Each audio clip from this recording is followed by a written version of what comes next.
Kawawa naman si ate. Hindi gumagalaw si ate.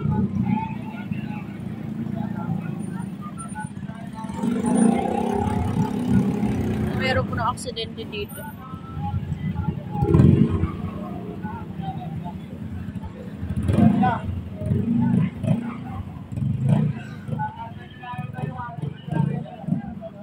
Kawawa naman si ate. Unconscious si ate.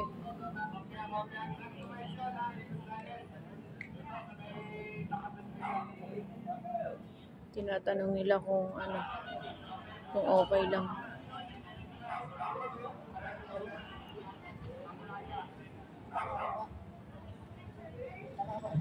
Nakasata siguro ng pagpatakbo ni ate, kaya ano.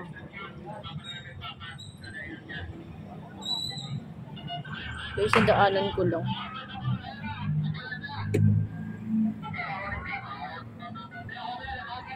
Grabe, ingat talaga kayo guys. Ingat tayong lahat. Nakatakot. Hindi na ambulansya. Ang layo daw ng ano eh. Layo daw ng tinalsik ni ate. Pero natandig na yung motor niya. Pero si ate unconscious. Hindi gumagalaw.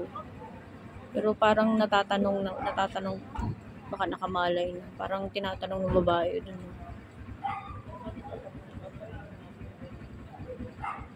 Tatay, natatanong naman po ata. Oh. Natatanong na. Hindi pa. Malay. Wala pa rin malay, tay? Hindi na. Ayaw. Pero napupulsuhan, tay. Hindi ko ano. Katakot, no? Baka ang bilis, tay niya. Ha? Baka mabilis siya. May nagsasarili naman siya. Wala pa sa loob. Ba may helmet, tay? May helmet? Ha? May helmet? Wala. Walang helmet? Hindi, taga-rito. Nakatakot, no? Wala po kasama. Wala. Ito ang bahay niya. Ay, dyan lang ang bahay.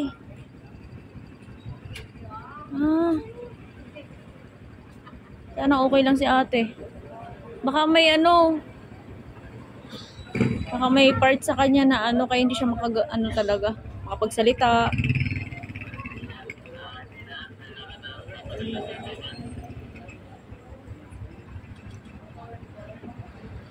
Ikaw may helmet ka.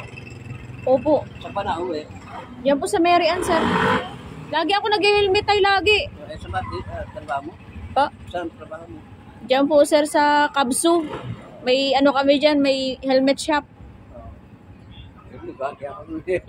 Oo, hindi pwedeng wala akong helmet tay. Sa Mary Ann doon? Diyan lang tayo sa likod lang ng elementary. Sinong bahay doon?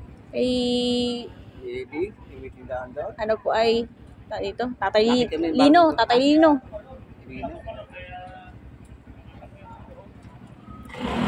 Pero nakagalaw siya, okay lang siguro. Sana maging okay si ate. Kaya importante talaga tayo, naka-helmet lagi, no? Importante yan eh. Baka mabilis tayo, kasi tumalsik daw eh. Kaya ayoko talaga, kahit palengke lang, helmet ako lagi. Baka magwawal, ha? Kami nga, yung mo? Alin po? Oo, sinador. Opo.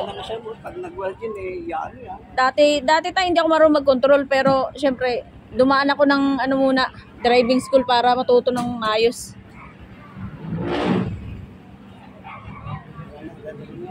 Thank you tayo, bye-bye po. Sana maging okay si ate. Natakot. Importante talaga laging naka-helmet guys. Walang helmet si ate din eh.